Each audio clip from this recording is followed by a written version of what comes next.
Brad Reedy. Tonight I'm going to be talking about ADHD, and maybe more than ever, I'm excited about this presentation because of some new initiative we have at Evoke Therapy Programs and what we brought in and the special person that we brought in to help with learning profiles and differences. So ironically, if you have a learning profile that's hard, it's hard for you to keep your attention. This might be a hard broadcast for you in the early slides because I'm going to go over diagnostics and then I'm going to go over our response, our treatment, and what we're doing unique at Evoke. I wanted to start off with some statistics that I think begin to underscore the impact of educational and academic trauma. Before we brought on our cognitive scientist, Sanford Shapiro, I thought that learning differences were much less impactful than I've come to understand that they are. And that even those issues that don't reach a high level of impairment can still be frustrating, can still bring up or trigger shame in individuals. Even when we were doing one of our recent training around learning differences, I remembered back to an 8th grade classroom experience where I didn't know the answer to a question and the intense shame that I felt, and then I made a joke to distract the class and the teacher. And I don't have any diagnosable learning differences, but if something from the 8th grade, right, 40 years ago, can still be that impactful on me to this day, then it's powerful to imagine what it's like when you do have learning differences, process information differently. So tonight we're going to be talking about ADHD specifically, but there's going to be some application to learning styles, profiles, and differences in general. Girls with attention deficit hyperactivity disorder were 3.6 times more likely to meet the criteria for eating disorders. The presence of a learning disability among clinically depressed, hospitalized children was 7 times higher than the general population. 35% of children with learning disabilities drop out of high school. And then they give some numbers about the statistics. Approximately 6.1 million children have ADHD in this country. Boys are more likely to be diagnosed with ADHD than girls, 12.9% for boys compared to 5.6% for girls. This is probably the most profound thing that I found. And I actually saw it in an article before I decided to do this broadcast on ADHD. I took this from AttitudeMag.com. Dr. William Dodson has estimated that children with ADHD receive a full 20,000 more negative messages in their lifetimes on average than the general population. 20,000 negative messages. So we start to get a grasp of what it's like for somebody that has that when we look at these statistics. The trauma, and that's what it is, it's trauma. The shame, the symptoms that arise for it are profound and prolific. Generally speaking, people with ADHD show a persistent pattern of inattention and or hyperactivity, impulsivity that interferes with the function of development. So again, I'm going to go through some of the diagnostic categories and criteria before I talk about our response and some of the take-home messages for all of us. There are 3 types, 2 specific individual types, and then a combined type that I'll describe. First of all, there's the inattentive type. And with the inattentive type, you need 6 or more of the following symptoms for children up to the age of 16 years, or 5 or more for adolescents aged 17 years and older, and adults. Symptoms of inattention have been present for at least 6 months, and they are inappropriate for the developmental level. So here are the criteria to choose from. Often fails to give close attention to details or makes careless mistakes in schoolwork, at work, or with other activities. Often has trouble holding attention on tasks or play activities. Often does not seem to listen when spoken to directly. Often does not follow through on instructions and fails to finish schoolwork, chores, or duties in the workplace. Often has trouble organizing tasks and activities. Often avoids, dislikes, or is reluctant to do tasks that require mental effort over a long period of time, such as schoolwork or homework. Often loses things necessary for tasks and activities. Is easily distracted, is often forgetful in daily activities. So again, Some of these are going to sound like maybe a typical child, but these are in comparison to the general population. And one of the things I'm going to talk about tonight is the idea that educational testing can ferret this out. This is important because I think in wilderness therapy, I think we're exceptional at diagnoses. I really do. I think with the immersion into the small group setting, with the kind of staff observation we have with 8-day shifts and everything that gets exposed in the microcosm that is a wilderness therapy group, I think we're exceptional at natural observation and diagnostics. However, sometimes the learning profiles are not so apparent, and sometimes they're masked by the client or student because of the shame. And lastly, a wilderness environment actually lends itself well to people with ADHD and other learning differences.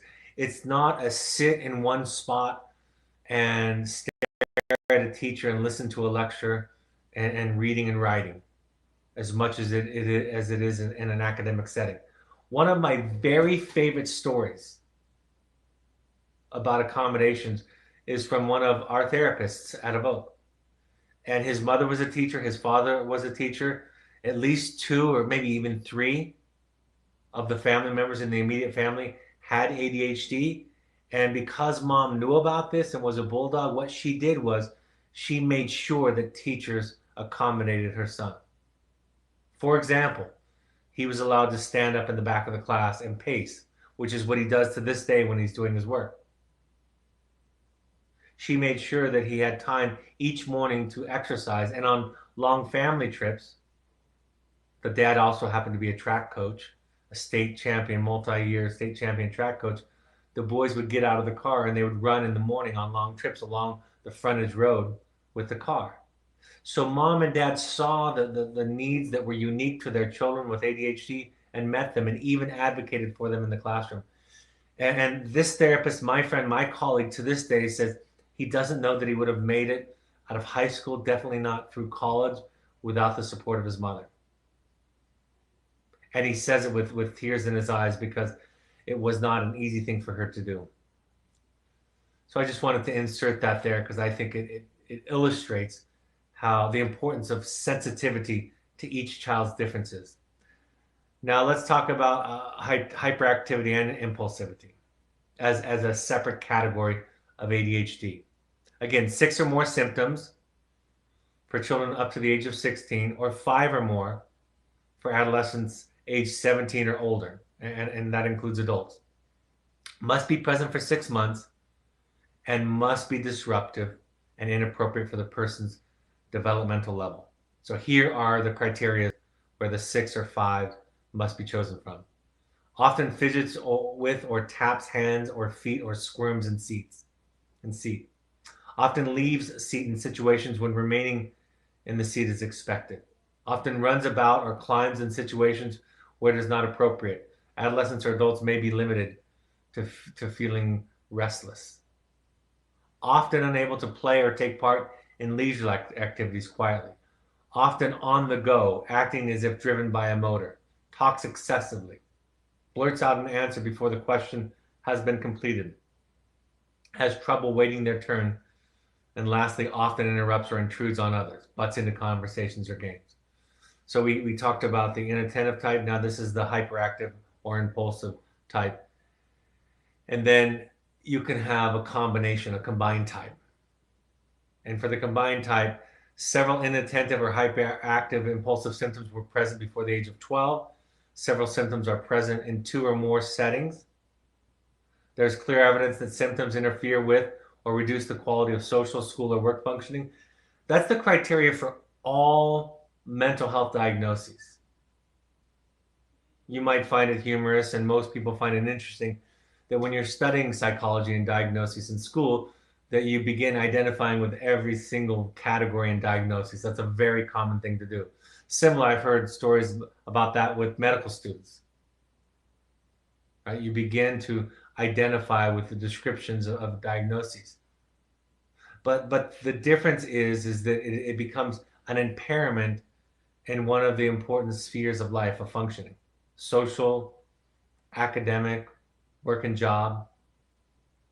So that's the big threshold that moves it from having traits to having it reach a clinical diagnosable level. Lastly, the symptoms are not better explained by another medical condition or disorder, such as mood disorder, anxiety disorder, dissociative disorder, or personality disorder. The symptoms do not happen only during the course of schizophrenia or another psychotic disorder. So we have three categories of ADHD: the combined presentation, if there are enough symptoms of both; predominantly inattentive type, if enough symptoms of inattention exist; and then the predominantly hyperactive or impulsive presentation. And because symptoms can change over time, I found this interesting as studying for this today. Because symptoms can change over time, the presentation may change as well over time. I'll tell you something fascinating. I know a lot of colleagues who have achieved academic success who found themselves, who identified later in life as adults as having ADHD and now take medication for it and makes a big difference in their life. It also, I've heard from them, makes them sensitive to those kinds of possibilities in their children, which I think is a great gift for the child. I wanted to talk for just a moment because this is one of the questions about executive functioning also, because we talk about limits or impairment in executive functioning. And is that ADHD? Is it the same thing? So I wanted to distinguish and draw the line between the two. ADHD is a brain-based condition that makes it hard for kids to concentrate, use working memory, organize and manage themselves. They also may be impulsive or hyperactive. These are also all issues with executive functioning. So in other words, people with ADHD have executive functioning issues, but not all executive functioning issues are ADHD. Executive functioning issues are weaknesses in key mental skills that are responsible for attention, memory, organization, and time management, and flexible thinking. Kids with ADHD struggle with these skills, but so do some kids who have learning differences other than ADHD. So that's one difference. Now I get to talk about the exciting thing that we're doing that I don't know that anybody has done.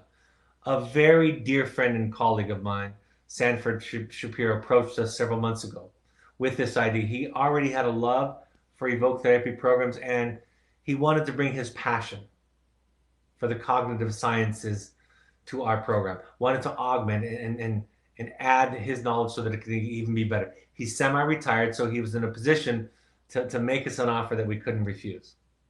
So Sanford came on board, and as a part of that, he's helping us not only to immediately increase our sensitivity to those with learning differences and learning profiles that are atypical, but also to rewrite our entire curriculum formally.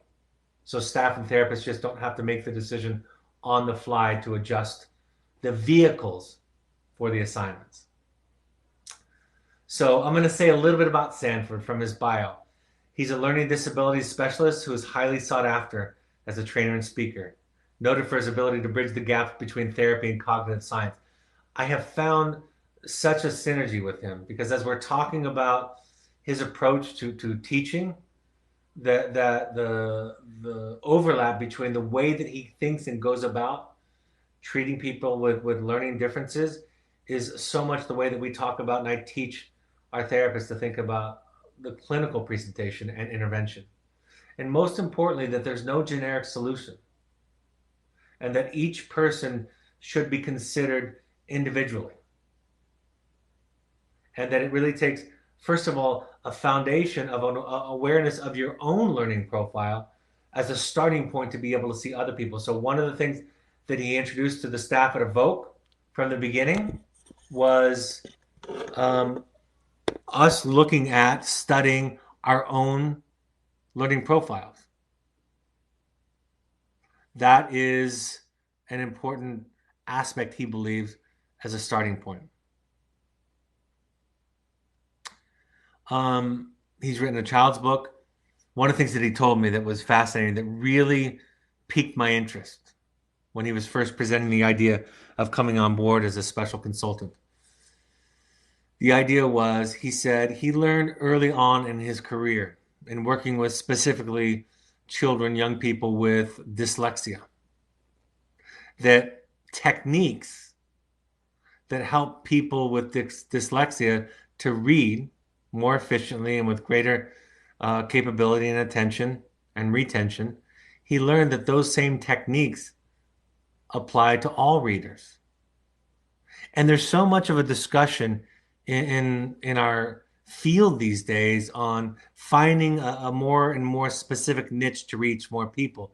But Sanford said that there is a science in learning and cognitive science that actually suggests that we cast a wider net. And I love that because it goes right in line with attachment theory, which is at the foundation of the Evoke therapy program model. And this theory, this idea, this concept is called UDL, Universal Design for Learning. And it's now something that all of our Evoke staff are trained in, all the therapists are trained in, and now is making its way through a complete overhaul of the curriculum. It's immediately in place at the therapist and the staff's disposal, but it's being formally implemented as we redesign the entire curriculum to include options, various vehicles to teach the same thing. And Sanford is very clear to remind us that remember what you're trying to teach and to separate that out from the vehicle. So using a recorder, using pictures, and drawing and art, using an oral presentation to the group, creating an outline instead of a detailed narrative, using sculpture or other symbols to communicate oneself could be effective. Presenting information in picture or art form can be helpful. So this is from our website. By incorporating Universal Design for Learning, UDL, we more effectively reach the broadest number of clients and address their underlying issues. According to the Center for Excellence in Universal Design, UDL is, quote, the design and composition of an environment so that it can be accessed, understood, and used to the greatest extent possible by all people, regardless of their differences or abilities. And here's where it just makes common sense. An example of UDL in product design is a ramped entrance to a building. While it might be designed for someone in a wheelchair, it also works well for someone pushing a stroller, the elderly, or someone on crutches. Learning to align therapeutic communication with an eye towards different types of learning strengths and weaknesses helps all of us reach more students and their families. So that's what we have begun as a collaboration and an initiative at Evoke. We want to offer, like I said, greater flexibility in the vehicle for the assignments and principles that we're trying to teach. Rewriting the curriculum. We're in the middle of that right now. All of our staff are expected to take tests to understand their learning profiles. And I found, even in the first training with Sanford, that understanding my profile, I look back and regrettably consider the probability that I was unkind or inflicted trauma on students who had a different learning style than I did. Even though intellectually I knew about learning differences and learning styles. I knew that. I saw some blind spots because of my style and the way that other people might have presented themselves and responded to assignments and therapeutic activities. It's going to be an ongoing training initiative at our program. Sanford is going to present to staff and therapists over and over again. He and I are presenting at a conference on this in January, also to the field. We have, I think, an increased sensitivity to academic and educational trauma, and there is a link, a comorbidity between traumatic disorders and ADHD and other learning differences.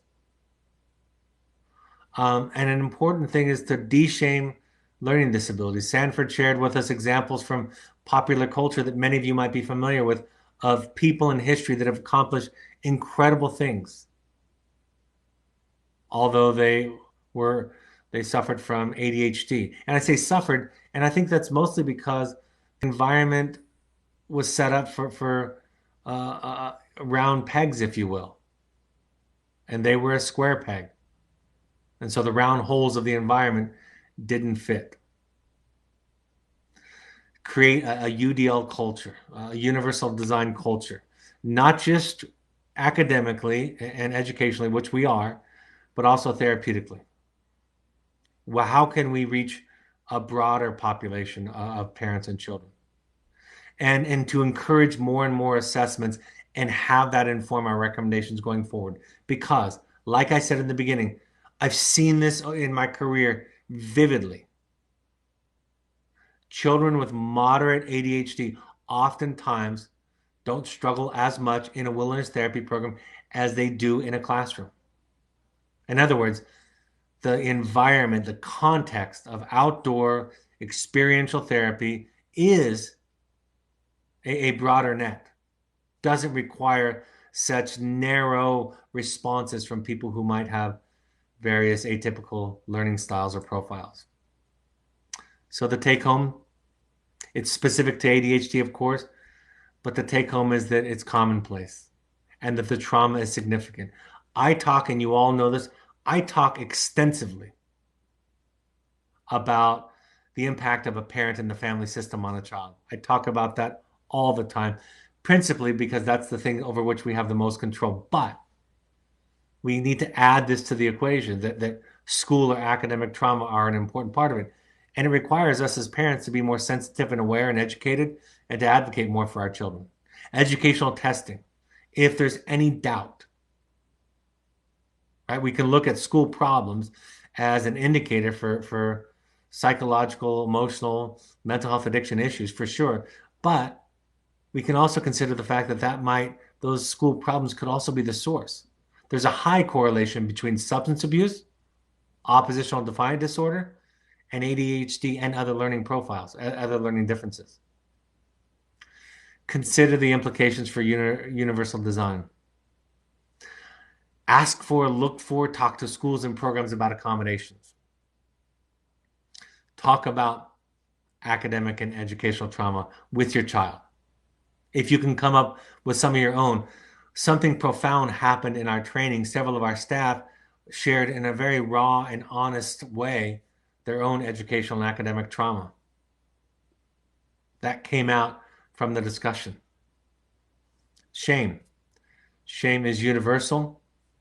Like I said in the early part of this broadcast, if I still remember vividly, I could walk back into the classroom where I was sitting with the teacher and where he was standing. With the one time in 8th grade when I was asked a question and I was paying no attention to the lecture. And if that's so vivid, think about somebody where that happens dozens of times every day. Understanding the root of the acting out behavior. We believe in that in general, but just putting a greater emphasis on academic, educational differences and trauma. Be mindful about choosing programs, schools committed to sensitivity to learning profiles and disabilities. Like I said, wilderness is a wonderful intervention, fantastic intervention, gives these kinds of kids confidence and a time where they can feel safe, a time that fits their learning difference more than the sterile, traditional academic classroom. But we need to make sure that there's an assessment and an awareness coming out of wilderness about what needs to happen next. And then for some of you, this may be true, to consider your own potential ADHD or learning profile. Even if you've had, the people that I'm talking about are successful in business, have masters and PhDs, have stable family relationships, don't suffer from substance abuse disorder or diagnosable clinical levels of depression and anxiety, but it was a challenge and it was always a fight. And there was an underlying moderate level of anxiety constantly in their life and an anxiety about fitting in and responding to people. So consider the possibility of looking into it yourself. I'll go through some of the upcoming events and then we'll get to live questions. We ask all parents that possibly can to come to our parent support groups. I'll be in Chicago, October 27th. That's this Monday. New York on November 4th. And in the Los Angeles South Bay area, December 1st. RSVP or inquire by emailing melanie@evoketherapy.com. We just added another intensive, finding you if you want to do a deep dive into your own work. I can't think of something you can do better for yourself or for your family than attending one of our Finding Yous. I do it every year for myself and all of my family, and we support all of our managers and therapists to do this work too. The next one that we just opened up that has a space in it is December 11th through 15th. And then we have the 2020 dates in January 8th, February 19th. You can go to our website or email intensives@evoketherapy.com. If you're curious about some of the work there, listen to or watch the broadcast that I just did on Monday on inner child and how that relates to parenting and relationship issues. Our pursuits trips are customizable trips from a few days to 30 days. Think adventure therapy, sober fun, think a recalibration or a reconnection to your therapeutic work. Young adults, adolescents, or families, or even couples. We ask all current parents to go to 6 12-step support groups. Any combination of Al-Anon, CODA, or Families Anonymous, you can go to their websites to find meetings in your area. I want to put a special plug in for adultchildren.org also. These are for people that grew up in alcoholic or dysfunctional families.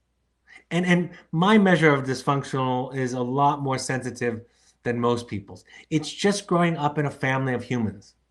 What were the messages, the rules, the things that we weren't allowed to feel or say or be? Alateen is for teens. RefugeRecovery.org. You can go there to find out about meetings, support group. A Buddhist-inspired recovery program, less emphasis on a higher power if that's one of the obstacles for you. At NAMI.org, the National Alliance on Mental Illness, you can go there to find classes, resources that are free in your local area at the local chapter. All of these broadcasts are available on your favorite podcast app. On an iPhone or an iOS device, use the podcast app. On an Android device, you can use the SoundCloud app. On your computer, you can go to soundcloud.com. On Twitter and Instagram, you can find Evoke Therapy programs using the handle @EvokeTherapy.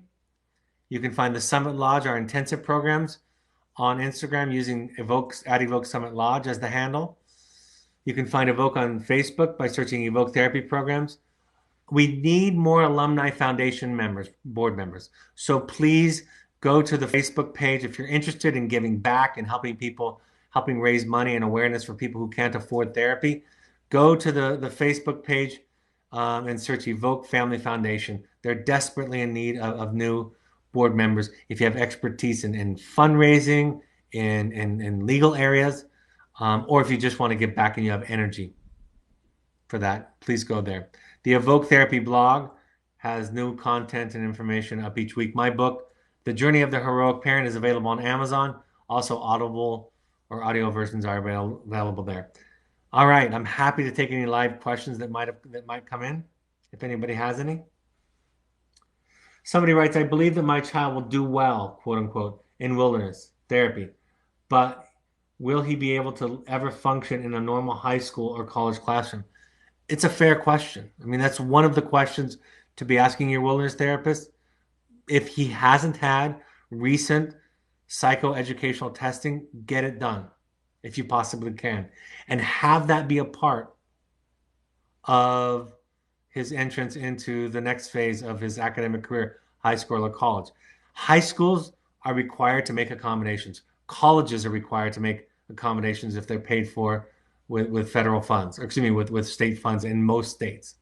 So time tests, other accommodations are very, very common in a lot of academic settings. So it takes some work, like a lot of things. Even on the medical side of things, you have to be a squeaky wheel. You have to be an advocate. So get academic testing if you don't have any recent, and then have that be a part of the next stage of your placement of where your child goes next. Thank you for asking that. That's kind of if nothing else, that's the take home I would have for all of you this evening. And lastly, I'll just say, I have empathy, right? Hopefully the empathy gets increased as we become more aware of it, because to be honest with you, I was always kind of thinking that it was always an effort thing when I was younger. before I became more and more aware of this and even more sensitive to it today. Um, and having a sensitivity and a flexibility, you got to get rid of some ego. If you're worried that you're going to be duped by your child, you kind of have to get rid of that. That's where formal testing can help and diagnoses can help. So being sensitive, being aware, being flexible, knowing your own learning style are all great places to start. All right. The next broadcast will be next Wednesday, October 30th. We'll have the topic out for you tomorrow. I look forward to that. I'll be in, for those of you in the Chicago area, look forward to seeing you Sunday evening, Sunday afternoon in Northbrook, Illinois. Hope to see you out there. Take care. Thanks for joining me this evening. For and on behalf of your children, thank you for being willing to do this work. Take care, and I'll talk to you next week. Bye-bye.